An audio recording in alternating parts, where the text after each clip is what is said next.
Black people have a problem with someone being gay or trans. This is why a gay or trans person is teased and bullied in black communities. Why? Because black people have a problem with it. They are ashamed to have a gay or trans person in their neighborhood. Now my question to you black people, why are you ashamed of gay and trans people in your community, but you're not ashamed of your crimes and violence in your communities? Why is that?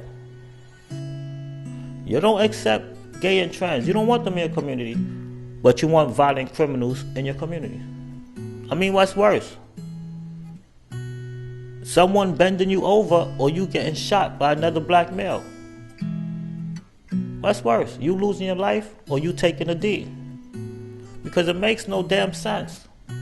The gay and trans people, they're not the ones out there killing people in black communities. The violent criminals are, and you don't snitch, which means you don't have a problem with it.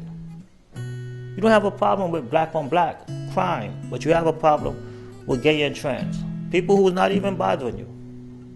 They're not the troublemakers, you are. If you was to ask the white guy, hey man, who would you rather have as a next door neighbor to live right beside you? A gay or trans person who mind their business and just live their lives? Or a black male? Who you think that white guy gonna pick? He's gonna pick that gay or trans person. If you ask the Asian guy, hey man, who you want as a neighbor? A gay or trans person who mind their business and live their life, or a black male? Who you think that Asian guy gonna pick? That's a no-brainer. If you ask an Indian guy, hey man, who you want as your next door neighbor? A gay or trans person or a black male? Who you think the Indian guy gonna pick? The gay or trans person. So why is it that black people are the only ones that accept crimes and violence in their communities? We know they do because they don't snitch on these violent criminals, but they do not accept a gay or trans person in their communities. Why is that? I really do love being a trans woman.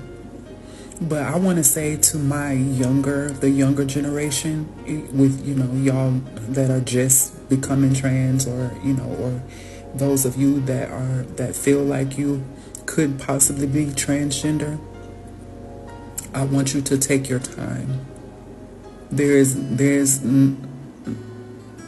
Nothing's going anywhere. You don't have to rush. You don't have to feel like you have to keep up with the next person. Everyone's transition is different. What one person gets, another person may not think they need that for their transition. And I don't think that y'all should make a person feel like less than because they don't want what you decided to get for yourself. Every trans woman does not need breast implants. Every trans woman doesn't need bottom surgery. Every trans woman doesn't need a fat ass. Every trans woman doesn't need facial feminization surgery. I have not had any surgeries. I haven't had my chest done. I haven't had bottom surgery. I haven't had no work done on my face. None of that. I'm just me. And when I get ready to do it, I will do it. When I get ready. Or maybe not at all. It does not validate or invalidate my transness because I decide to not have surgery right away. A lot of y'all, you don't have what we like to call a gay mother, that will help you and guide you through becoming. And I think that's what's needed. An example. A lot of y'all don't have it. You're just doing shit. You're just doing what you think the next person, what they have, you want that. You have to figure out what to do for you. And before I go, also just know that there are other ways to transition without having to become an escort. I vowed to never do that.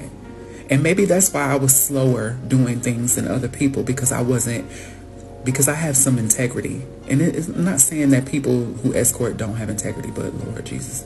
But all I'm saying is, from someone who has been transitioning for 11 years now, is you don't have to do that in order to transition. You don't have to. You don't have to. Okay? Am I the only one that just loves the company of a man? Like, literally, 90% of my friend group right now is heterosexual men. I love to be around straight men, and it doesn't have to be sexual, it can be strictly platonic. I just find straight men to be the most loyal friend group that you can have. Like, I know when I'm out with my motherfucking straight friends, bitch, if anybody was to even dare try me, he will make sure that my ass is good and protected, okay?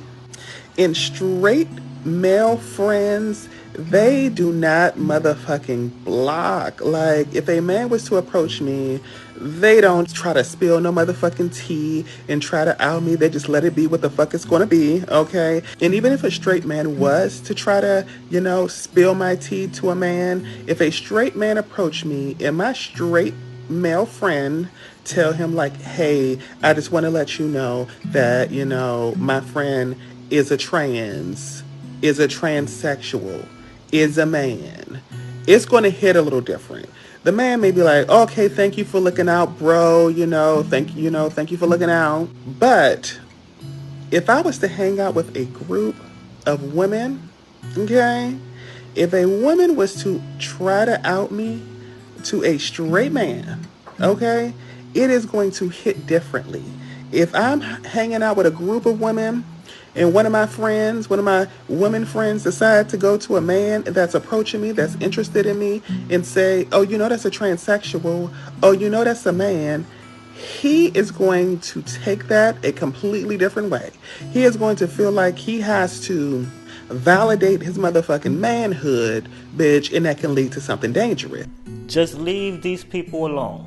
If you see a gay or trans person, do not say anything to them. Just leave them alone. Let them live their lives and you live yours. And then you tend to say, God has a problem with it. God is against gay people. Well, let God deal with them. That's not your place. Let God deal with them. That's not your place for you to verbally and physically attack them out on the streets. This is a very serious thing. You know how many people commit suicide because they're being bullied by you black males? You black males. You made a lot of people hurt themselves because of your bullying. Leave these people alone. So as a trans woman, something I've been, battling with is accepting and understanding feminine presenting trans men. My femininity is not optional. Like, it's kind of hard to explain if you've never felt like being trans or like this was you. But femininity for me is like my strength. It's my dignity. It's my safety. It's something I rely on for my womanhood as transitioning from male presenting to female presenting.